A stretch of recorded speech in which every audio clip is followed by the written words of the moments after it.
Welcome tonight. Welcome to Design to Thrive. We're super excited that you've tuned in tonight, and we thank God for such a time as this, that we come together to just share some good nuggets that help us to thrive and flourish in our lives. So this is Design to Thrive, our coaching platform where we are giving you practical tools. In fact, going beyond the practical, getting into the real stuff, how we can master our success mindset, paradigms, and overcome in this life. So thank you so much for joining us tonight for this incredible broadcast. And yes, we are talking about excel and thrive through a crisis.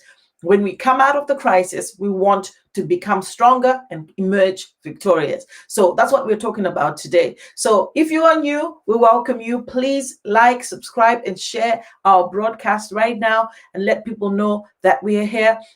And our usual viewers, we thank you so much for your continued support and your partnership. We greatly appreciate it. So visit us on YouTube, on Facebook, on Instagram as Millennium Harvest, and then you can find all our Design to Thrive episodes that we've done. And yes, so for those of you that don't know me, my name is Fungi. I'm the host and founder of Designed to Thrive.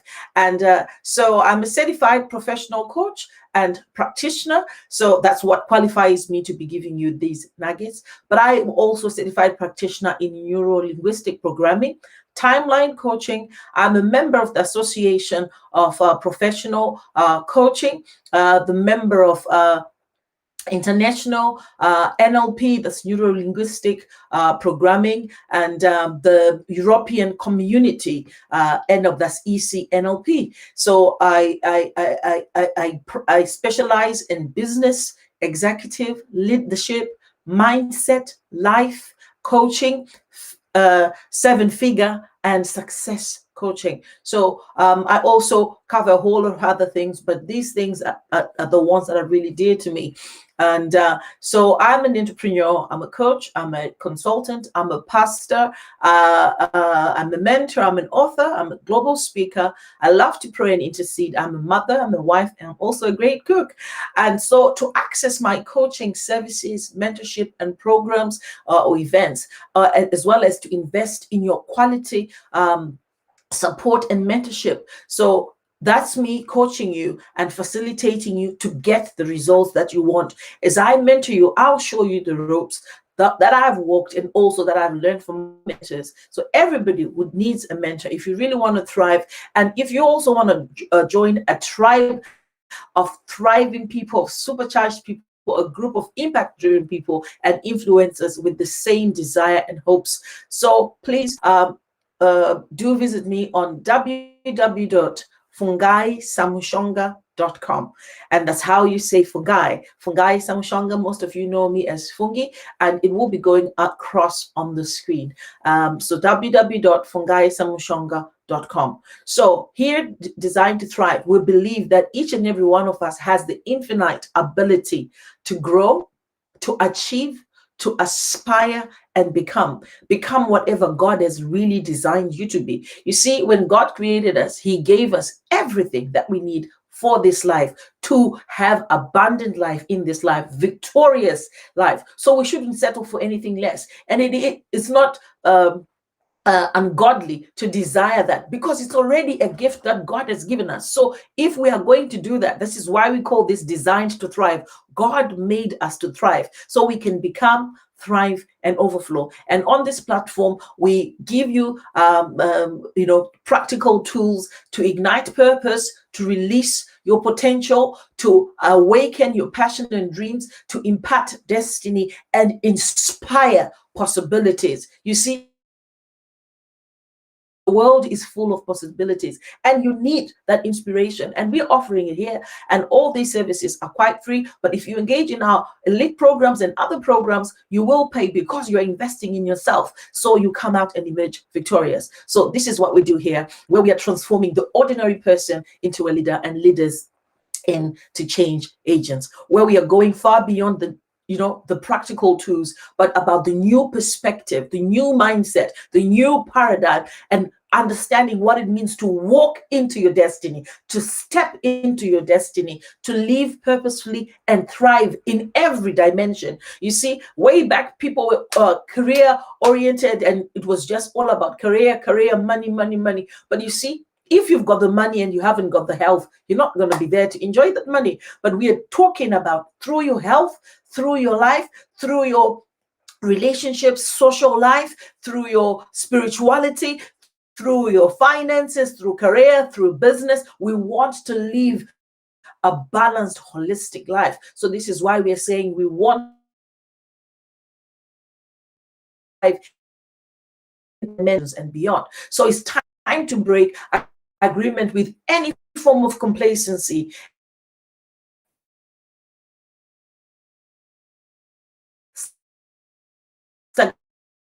I want you to become that person that you were created to be. Embrace all of that, walk in the fullness of that, and prepare for where you're going. And now is the time for you to prepare yourself and advance to the next level. So this is why we're here. So we're talking about excelling through a crisis. We began this on our last episode. So today we are progressing into part 2. I'm just going to recap what we did, but I'm not going to talk into detail. If you missed part 1, please go back on our channel and you can see all those episodes, right? So we posed a question last time. I said, is your vision of becoming stronger during a crisis just an empty hope? And I know I've been hearing people saying, well, things really have changed. And for some, it has become an empty hope. And so this is why we're bringing this here, so that we can make a game plan, and so you can execute on it and get the right results. So we say the question is not whether we would survive the crisis, but rather, how then do we excel? How then do I thrive and become whatever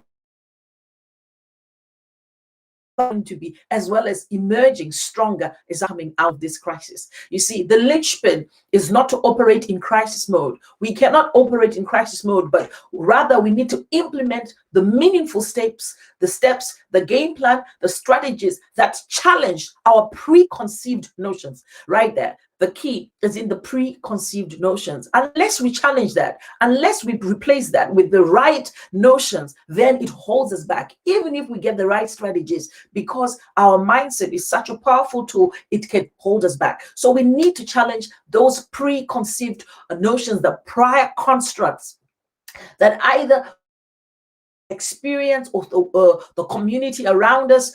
We need to challenge that so we can step into the destiny. So we want to step out now, coming outside of our comfort boundaries. So it means you got to push yourself, you got to stretch yourself so you can pivot. You see, when we're talking about pivoting, is you're transforming, you're changing your position, and you're getting into a strategic place so that you can walk in the fullness and the reward of the new season. So we want you to pivot and thrive, and hence minimizing any negative impact or disruption to our lives. So last week we talked about economic stagnation, and that's covering everybody globally. And we said one thing I said was no permanent solution to a temporary situation. So while this is a temporary situation, yes, it is devastating, but we shouldn't put a permanent solution. We should find a solution, but we should then be able to evolve and move on, right? So we said last time, crisis challenges our experience, okay? But you and I have an option regarding this season, right? We can either sit back and let life happen, or we can rise up and take action by changing, adopting, adjusting, evolving, so we can ride on, not just on, but ride ahead of the wave. You see, I'm on about riding ahead of the wave. I'm not about, riding on the wave. Yes, riding on the wave is good, but we want to be ahead of it, And so we ask that if you're expecting something to change, you've got to change something. And we asked, what sort of what sort of change are you looking for? And so sometimes the things that stop us from changing or adapting or adjusting is because we are afraid of certain things. And so what are we then afraid of? So we are afraid of change because fear of known. It's perhaps uncharted territory. We've never been in that place. And I gave you a few key principles, 7 of them. And I said, expect change, transform your experience. And we talked about management. These are the 7 things that we're going to talk about. Management, managing our resources well, determining what we need to do, or what action or what resources we need, and raising our faith. Now, I said faith, we're not going to leave it out. We're going to put it in there because our value system and our belief system informs our attitude, our thinking, our behaviors, and hence our results, which then reinforces that cycle. Okay. So number 5 will be raising our faith. And so our faith is only as strong as the test it survives. So sometimes we look at the tests that we go through, perhaps even in this season, or personal situations, and we think, oh, that is just so challenging. But you see, it also increases our faith. And when our faith grows, it means we can reach a higher ground. Okay. And then number 6 was breaking tradition. One of the things that holds people back is tradition, the norms. And people say, we've always done things this way, or I've known it this way. And we hold on to things that does not help us to thrive. So we need to break tradition. And number 7 was values. Our value system is very, very important. Okay, so we defined what crisis is, and I'm just going to briefly describe that and then quickly get on to what we're talking about today. We say crisis is an event over which we have no control over. Okay, we have no control over that. That's a crisis.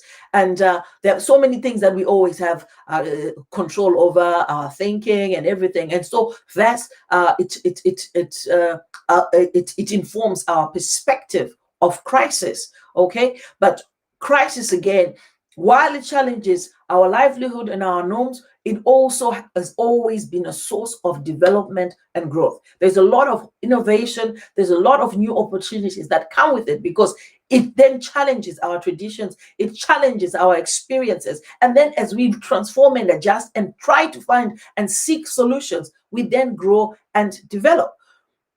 Okay. So we talked about that last time, and the positive and the negative impacts of crisis, and we talked about some of the emotions that we can experience, such as fear, trauma, despair, depression, frustration, anxiety, loneliness, abandonment, and more. And we talked about what to do in terms of overcoming crisis, and we refer to the word of God, John 16:33. It reads, I've told you these things so that so that in me you may have peace. In this world you will have trouble, but take heart. I, Jesus, have overcome the world. And we also read 1 John 5, verses 4-5, and it reads, this is the victory that has overcome the world, even our faith. Right? Who is that overcomes the world? Only he who believes that Jesus is the Son of God. So there is the key to overcoming crisis. When we believe in God, that's the higher power that we are yielding in. And the Bible clearly says that only he who believes is the one who overcomes. So now we are looking to overcome crisis. We cannot take God out of the equation. While I'm giving coaching, I'm not necessarily preaching. I can't take God out of the equation, because that's the higher power I am yielding to. That's the higher power I am looking up to. And the Bible tells me that he has already given us victory. But the only person who gets that victory or overcomes the world is the one who believes. Okay. And we, as we talked about that, it also says you overcome the world. And we say, what then is the world? That's the cosmos. That's the governing systems. That's the powers of control, the systems of influence, the structures and institutions, be it government, be it the church, be it, whatever it is, not necessarily the church, but other governing institutions, political or any other inclined organizations. Those are the structures and institutions of government, and those form the general laws, guidelines, policies. You can't say this, you can't do this, and this is acceptable, this is changed. They redefine what we've known and things like that. But we've got to go back to the word of God, because that's how we were created.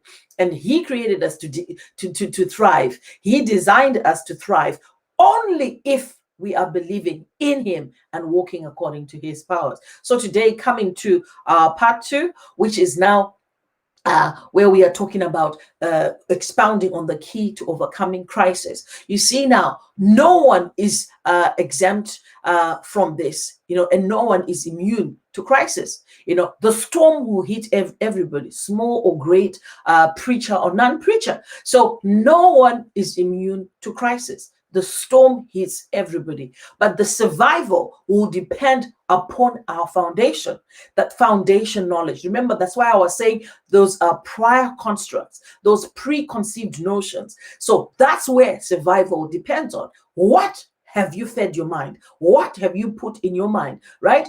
And the key to that knowledge is then it comes in management. So it starts with the notions, it starts with the mindset. The key to overcoming that is in the foundation knowledge, the foundation of the mindset, right? And then comes then management. So it always starts with the mindset. It always starts with the paradigm. It always starts with those preconceived notions. Hence, we have to challenge them so we can adjust, adapt, and retool and rebuild.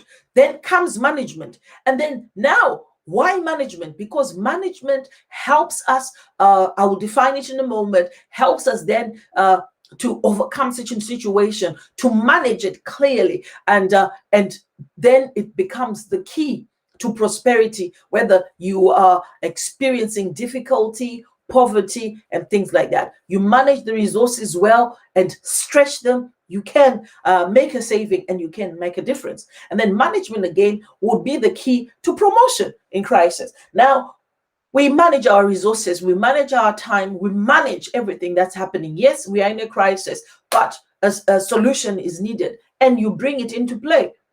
That's promotion through in crisis. And then management again is the key to power in crisis. Now, when we are right now, when I love to invest, so I'm look at the stock market and things like that. The companies that are thriving are those no quick back, but they're there for the long haul. They are doing very well right now. The healthcare, the pharmaceuticals, all of them are doing very well. Why?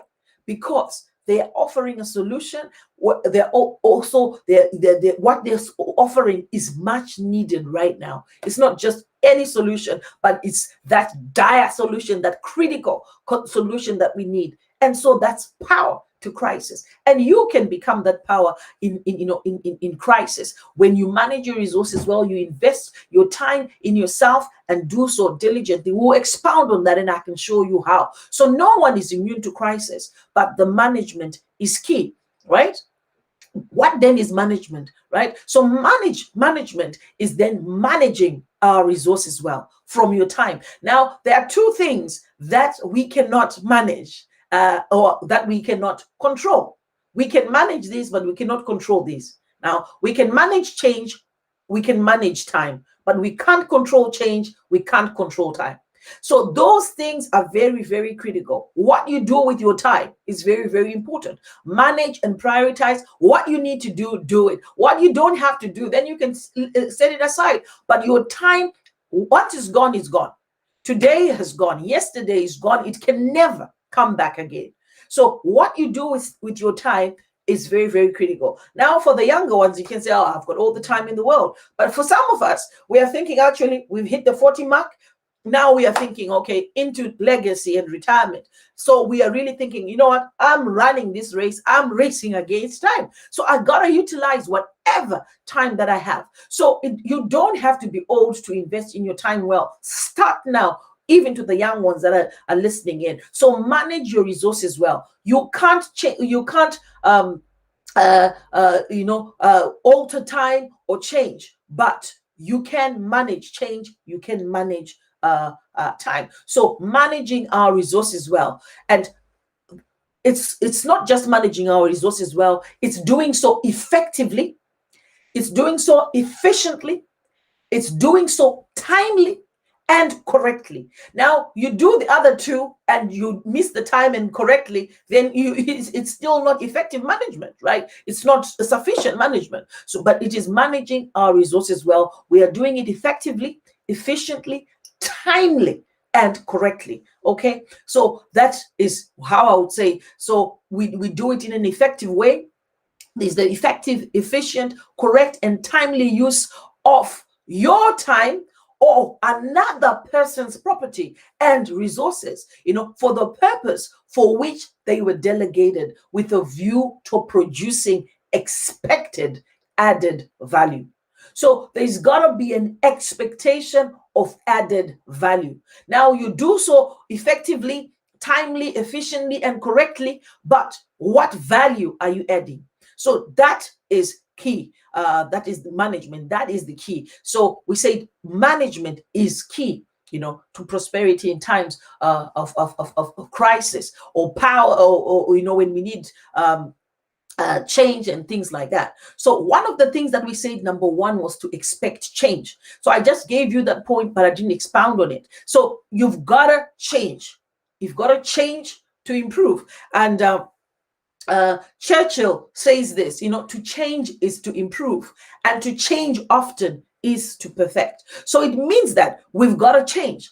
And for us to be able to change, we've got to expect to change. So what happens today? You've done something and you've done it well, expect to change. So have things ready.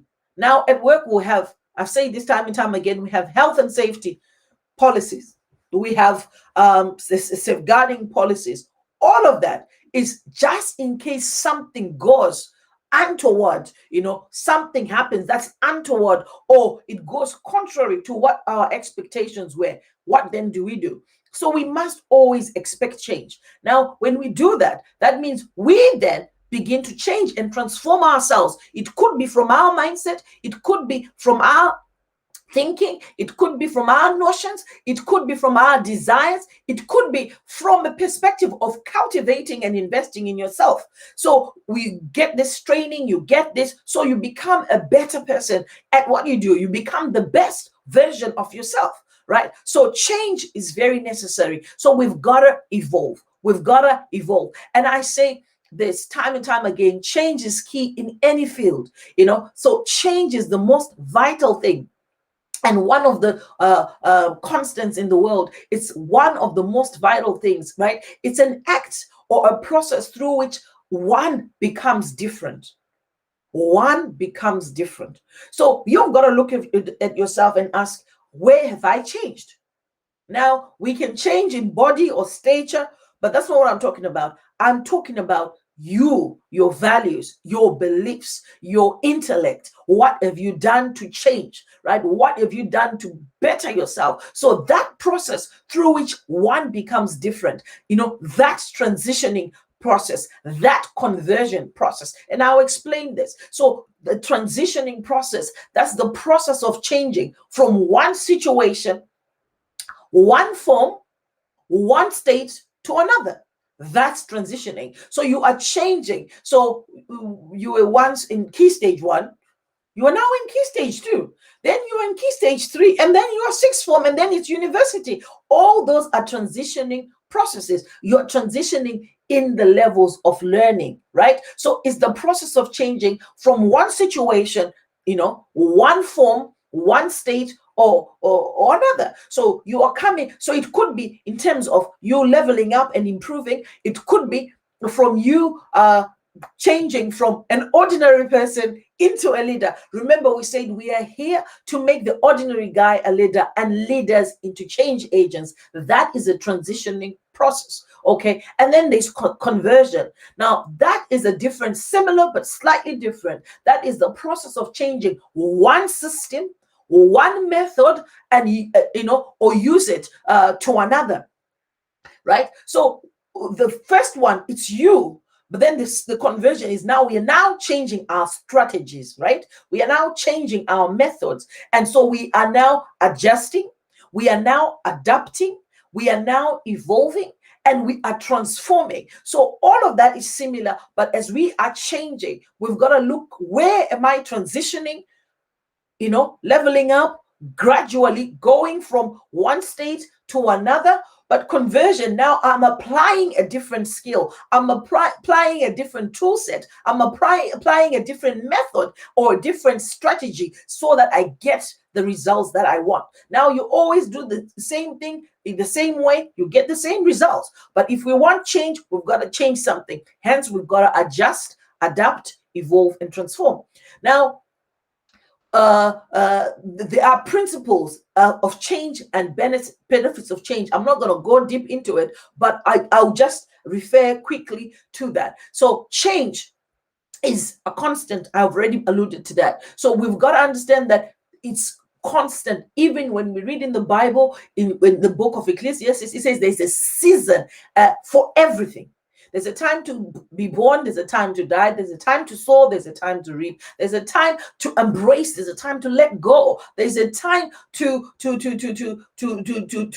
keep, and there's a time to throw. There's a time for everything under the sun. So that is change. It means there is always constant change. Now, even when we step out of the Bible, when we look at the seasons, we have 4 distinct seasons. Well, not so distinct in the UK because it rains all the time, but we have 4 seasons, and that is constant change. So it doesn't matter. We've just come out of winter. Now we are coming into spring. Flowers are budding. It is the time to bud. And so you've got to understand, when is my time to bud? Don't bud in the autumn, because you'll be faced by the cold and the winter, and you won't be able to flourish. So we've got to, this is why I was saying we've got to ride ahead of the wave. So knowing when we are budding, then we know exactly when to let go of those leaves and cover up. And now we are making leaves, and we are making rooms for the beds, to the birds to nest and things like that. We've got to understand that change. We've got to understand the seasons. That's what I'm talking about. So we have to understand when to change. That's one thing, right? That's a principle of change. You've got to understand when to change. Now there's so many people, and now we say this commonly and in our everyday language, to say, oh, she's so old-fashioned. It simply means they failed to transition in their fashion. So it could be their preferred way of dress, but it's old-fashioned. My kids, oh, mom, that's so old. So oh, is it so bad? And they laugh, right? But that's a challenge to transition. So we've got to move on with the times, right?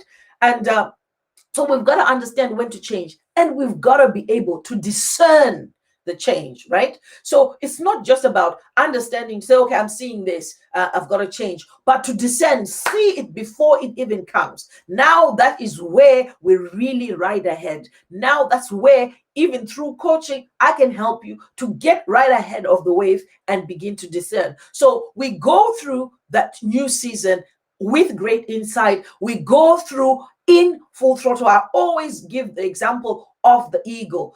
It goes into the storm full throttle. Why? Because in its mindset, it can do that. He believes that he can do that. In his mindset, he knows he's already scaled that storm, and he knows that I can go right in, and he goes in at optimum speed. I can do this. So he's already discerned that, okay, yes, it's a raging storm, but I can take this. I can go right in and come out the other end. But if you don't discern, and if you don't determine in your mind the type of change, when to change, how to change, the new change, then when you get in the storm, you crumble, because you've not anticipated the game plan. You've not prepared for the game plan, and you don't know what to do within it.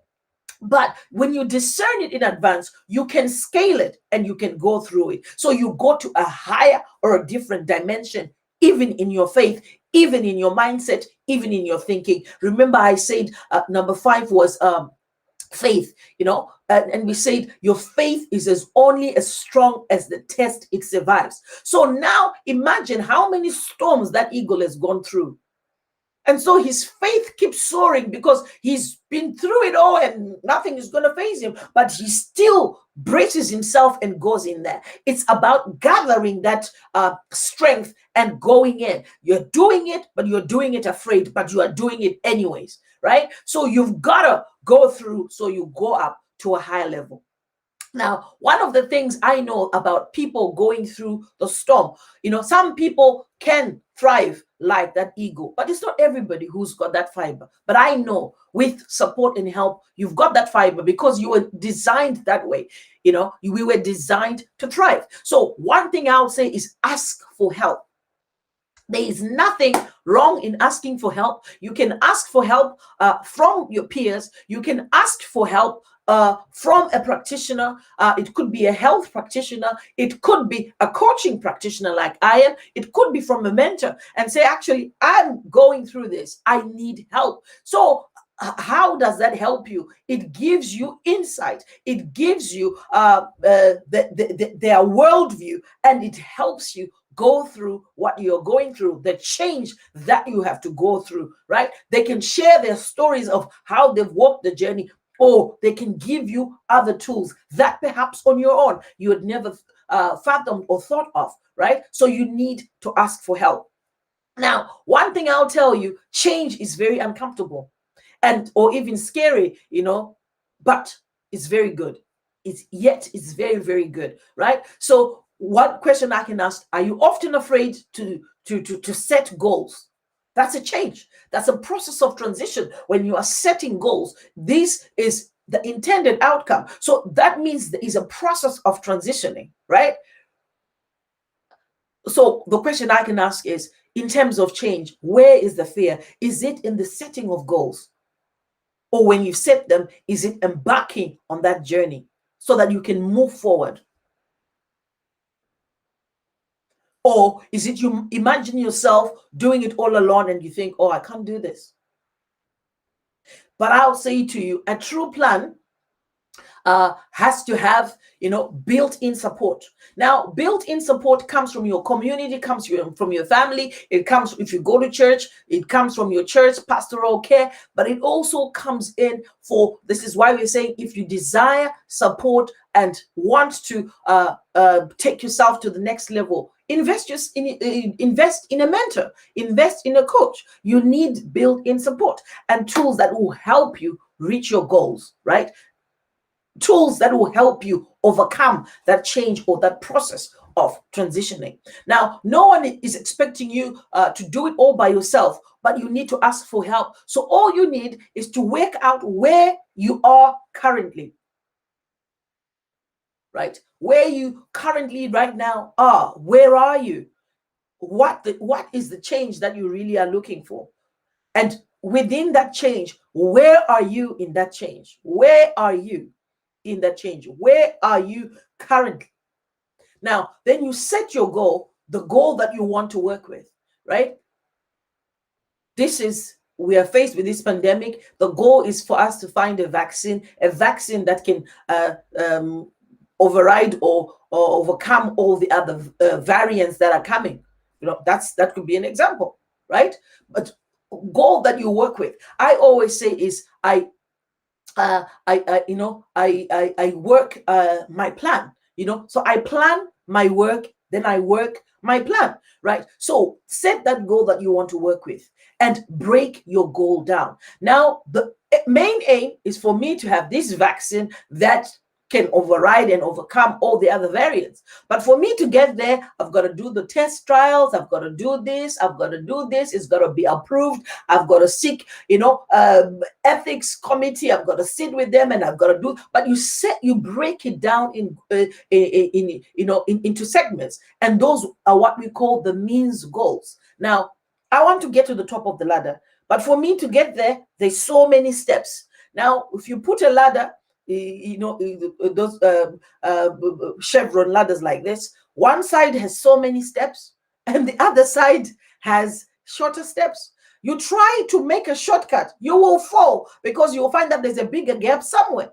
But you've got to go where there's a constant but small steps, but those goals will take you to the right place, right? So think about what am I doing? What steps am I taking? What means goals do I need to play? What, those things, and time them to say, okay, this is what I'm going to do in the next 90 days. This is what I'm going to do in the next 6 months. This is my 9-month goal. This is the year is done. By the end of the year, 2021 is gone. Right now, we are in March, right? It's already the third month of the year. So by the end of March, a quarter of the year is gone. So for those that set their 90-day goal at the beginning of the year, you can either review, has it worked? Have I stuck to my plan? What plan am I working with? Have I planned my work and worked my plan? Or I just planned my work and I did not work my plan?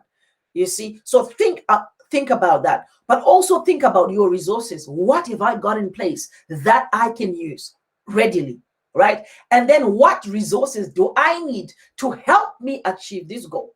Now, you might say, okay, I've got this, I've got A, B, C, D, but I don't know, I don't have the strategies, or I don't know anybody who's walked this journey. Then you find yourself a mentor, you find yourself your coach that will help you transition, that will help you convert. Then you begin to apply new methods, So that was expect change and dealing change. And I'm going to share on the one more, and then we come to a stop on this. Then we can conclude Excel and Thrive through crisis on another time. Right. So the next second point that I'm going to talk about today is transform your experience. Now, this is retooling, right? We've got to be able to transform our experience. What am I talking about? That change, that adjustment, that adoption. We did that last year, and we still doing it. Kids are going back to school, proper school, in the normal way that we knew, right? But for a time, kids have had to learn from home. That was actually transforming our experience. That was doing things out of the ordinary into the required, into the necessary for the time. Okay, so that was transforming experience. But we also got to transform our experience in many different ways. We can't carry on working the same way or operating the same way, that we did in a crisis. We've got to be able to upgrade. We've got to be able to retool, to relearn new skills now and ride ahead of the season, right? So it could be for a season. Now, I know so many people that worked in banks that have been laid off, because of this recession and the pandemic. I know so many people that were hairdressers and barbers, or restaurateurs and everything. They can't be open even now, right? Because of this new season. So some of them have had to think, okay, let's improvise. While we were offering, sit down meals and all this a la carte menu and all of this, they've all had to be takeaways. So while they were not operating that way, now we've got things like Uber Eats, we've got things like that because there was a necessity, right? Before, yes, it was a luxury. Oh, I'm going to do this. But now, if you want to order, if you want to do that, do it online. So that was something about us retooling and reskilling. Okay. But also we've got to learn new skills. Now, for most people, especially the mature generation, social media was not such a big thing. Well, at least in my circles, but you go on Facebook here and there. But now we deal on Facebook right now. I'm ministering to you guys and coaching through Facebook and all our other platforms on Twitter, on Instagram, all of that.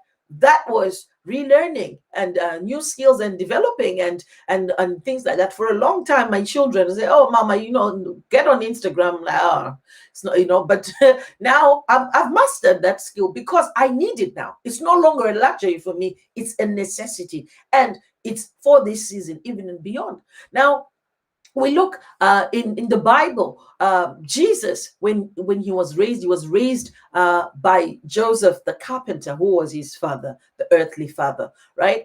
But he also learned the trade of a carpenter, but that was only temporarily up until his ministry fully flourished. So his purpose was not stuck to that job that he was doing. It was not stuck to what he was doing, but he just did it for a time, because of course, when his father was making chairs and tables, he couldn't have set aside and said, "Oh well, I'm God after all." Definitely he partook in that. So he was a carpenter temporarily, even though he always knew he was the savior of the world, right? So he had to work in that job, but that wasn't his calling. That wasn't his purpose. Now, that's another topic for another day that I can talk on and expound on, that your job is not necessarily your calling. Sometimes it could be a coincidence that your job is your calling, but usually people miss then their purpose because they are stuck in their job and they are not deploying what God has given them. So now, many people do that actually, and they get in careers and they do all sorts of things, and it's only when they get to midlife, and that's why we have midlife crisis. What happens is people are now looking to the higher purpose of life and everything, and they think, actually, I've been this for all this while, but that's not me. They're now seeking the higher purpose. So as we're talking about transforming, perhaps this is actually a perfect season to transform and really say, what is my greater purpose, and go to that, right? And so we looked at that. So we need to seek ability to see beyond what we are seeing now, right? We need to look beyond the now, so we need to ask for that ability. And how do we do that? By cultivating, by learning, by having mentors, by having coaches, by having teaching, by having guidance, then it shows you what you don't know and things like that. On my other broadcast, I talked about the four levels of competence, and and it's only when you begin to know what you don't know. But at first, you didn't know what you didn't know, and then you become aware of what you don't know. Then you become competent and aware of what you know, and things like that. So it keeps going and going and going. So we must seek ability to see beyond now. We also gotta have to rethink. Now, while we are retooling, we've got to have to go back to the vision.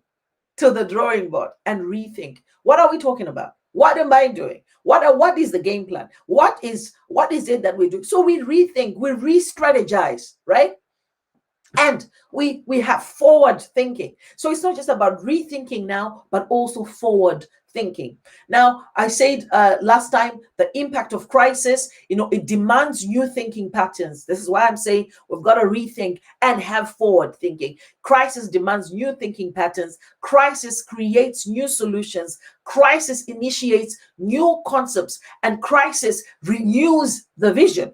As we go back to the drawing board, yes, we've got to look at that renewed vision. Now, it also cancels all experience. Hence, we've got to transform our experience, right? We've got to change. And then crisis, shows what we are actually capable of doing. And then we see our flaws. And so sometimes that's where it brings us down, because we think, oh, I was doing very well, but it just exposes, where we need to strengthen ourselves. So don't lose heart, but take heart and know that crisis is going to bring you creativity and innovative thinking. So when you can't change the laws of physics, when the winds are blowing at gale force, there is no point in sailing against it. Go with the flow, but as you're going, go tactically, rethink, re-strategize, forward think, and and don't hold on to the norms, because sometimes our need to stay in power, it eclipses our duty to govern.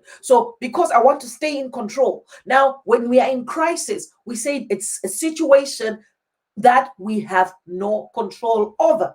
But when we've lost that control, we are looking and we're saying, but it should happen this way. So that need to stay in power, it can stop us from transitioning. It can stop us from transforming. So we need to stay, we need to transform. And, that need to stay in power or in control, it eclipses our duty to govern. Remember, I said, management is key. Management is, effective, efficiently, timely, and correctly use of our resources. So because we want to stay in control, we're already being overwhelmed by the crisis, it eclipses our duty to govern. But you and I have a duty to govern. So we've got to take change, move ahead of the time, and build our future. And don't expect it to be handed to you, but we've got to seek tools, and build our future and find the means to serve your destiny. And how do you do that? By investing in yourself,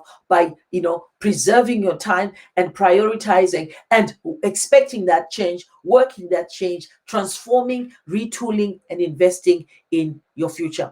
One thing I'll say to you, this life, as I'm concluding, this life determines bold, persistent experimentation. This is why I'm saying bold. The life is not expecting, it demands. So it means there is constant change. This life demands bold, persistent experimentation. It means changing or strategies, transforming, retooling, rebuilding, rethinking, re-strategizing, forward thinking. It's common sense, to take a method and try it. That's common sense. But when it fails, admit it and try another. That's perfect. In fact, it's wisdom to do that. When you reevaluate and see, actually, this is not working, I've got to, change this and try another. That's perfectly fine. But some people are shy to do that and think, oh, people will think I failed. Actually, no.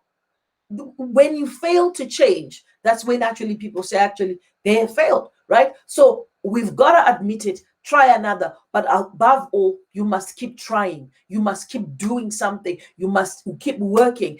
Plan your work and work your plan as you expect change, work that change, and manage that change, and transform your experience as you retool, rebuild, and reskill. We're going to end right there today, and we will conclude on the next segment, where we'll be talking about determining what we really need and raising our faith. And we'll also be talking about our values and everything else. So again, we are going to conclude here, and we are going to continue working. And I want you to go and think about what I've talked about. What is crisis? What sort of crisis are you facing? Where are you in that crisis? And what sort of things do you need? And what goals are you going to put in place? And when you break it down, how are you going to work that plan? Right? And when you begin to plan your work and work your plan, you will see the results and you will excel, you will grow, and you will thrive through that change. So we're going to stop right there. And thank you so much for tuning in. And before I let you go, I'm going to invite you to our forthcoming services. And as you know, we already have the March Prayer Tower, and this is going on from the 1st to the 14th. We have 6 a.m. in the morning, prayer line, and midnight. So twice daily, and you choose a day that you will dedicate to pray and fast. It's not just one day. You can do more days, all days if you want, but you can pray about the various prayer points that are there. And we have daily devotions and exhortations. It's really been amazing. Oh my goodness, it's been really mind blowing, and we see the hand of God, and testimonies are coming through, and all sorts of things are happening. So if you haven't been part of it, please do join in. Again, on Sunday, we have our family worship. It's interactive worship, word, prayer, and activation with our senior leader, Pastor Hartness, leading us. So tune in at 11 a.m. Make time, carve time. Remember, you can't change time, but prioritizing it. And what else could you do? Could you do in such a time as this? Invest in the higher power, and that is God. So make time for God. Right? And then next week we have our Bedrock conference. I can't believe it's only a week away. So this time next week, we'll be right in Bedrock conference. Is the Women's World Day of Prayer, Friday the 12th of March to the 13th of March. So this is a clarion call to all prayer warriors that are out there, all people that are hungry and yearning for God and all of God with an urgency and a fervency, right? So at this conference, we're going to play a video at the end where you're going to see us talking about the holistic conference that we are bringing in, that will leave you empowered spiritually, practically, even in your life, business, and home. So don't miss out. An exclusive business seminar will be going on between 2 and 4 with our business strategists, and please don't miss that. Also tag other people. Link will be put in the comment section so you can see. If you haven't registered, we appreciate. We have 100 people that have already let us know that they are coming. I know it's virtual, but it's just good to know how many people are partnering with us, and I know a whole lot more people who tune in. But if you haven't already done so, please sign up today. Just let us know that you're coming. Let us know that you're with us and you're for us, and we appreciate you. Thank you. Now we are coming on to another one. This is our coaching program, Supercharge Accelerator Program. It's starting in April 2021. And I'm telling you already, out of the masterclass that we had in January, we are seeing phenomenal results. Now, if you missed that, don't you worry. You can still come to Supercharge and we can prep you and give you all things that you need. It's starting in April of 2021. So get in touch for more details. Visit my website, www.fungisamushonga.com. Okay, and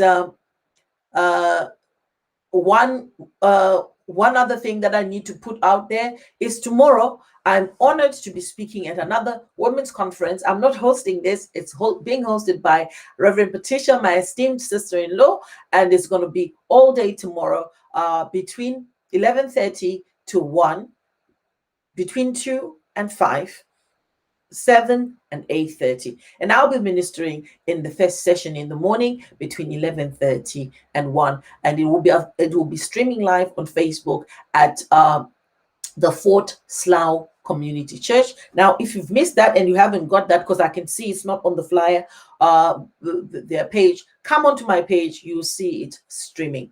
Okay, and I'll see you next week on Tuesday, the 9th of March, where I'll be talking about Royal Praise, another phenomenal spiritual series that we've been doing. And my goodness, it has been a blessing to me. And from those that are giving us feedback, I can see that many hearts have been touched. So I'll see you next Tuesday.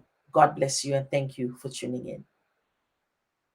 Hey, Kingdom women, we're super excited. excited. We've got some really awesome news for you. We are inviting you to Women's World Day of Prayer 2021, and this year we've themed it Bedrock. Matthew chapter 16 verse 18 and Luke chapter 6 verses 47 to 48. This is an invitation for the fervent, for the yearning, for the spirit-led, for the truth-seeking, for the deep calling, impact-driven, world changers with an urgency and a kingdom mandate. As we come to this amazing, transforming and impacting live event, we'll sit under the instruction of the word and we'll encounter the move of God, a move that addresses every wholeness and purpose need for this critical time in history, together with phenomenal distinguished team of seasoned anointed speakers that are ready to pour into us through the word, worship, prayer, business strategy and activation. We have Pastor Hartness Samushonga, Pastor Reba Samuel, Pastor Sarah Garande, Pastor D. Bryce, Reverend Patricia Samushonga, Pastor Pam Sutole, Pastor Lynn Chinomona, Minister Maslin Muvami, Minister Rose Muduru, Minister Joyce Chiaka, Dr. Sajita Ita, Fungi Motsi, and myself. We are super thrilled to invite you to partner with us on this free 2-day online event that you can attend from the comfort of your home, and it's happening on Friday the 12th of March and Saturday the 13th of March. We're going to take a holistic approach at this conference, and we're going to bring you a 2-hour session of business, seminar and strategies. And during this Holy Spirit filled dynamic event, we'll teach you, empower you, inspire you and equip you to be built, grounded, rooted and established on Christ the bedrock as kingdom builders and warrior women, and to do so effectively and with an urgency and a fervency as we shape the culture for Christ in every dimension. You will get crystal clear on your God-given calling and destiny. The question is, are you ready to level up? Our business strategists are ready to pour into us and give us a step-by-step blueprint to take us and ignite us to the next level in every way. So sign up today if all of that is you, and we'll see you at Bedrock. I'm your host, Fungi Samushonga. God bless you.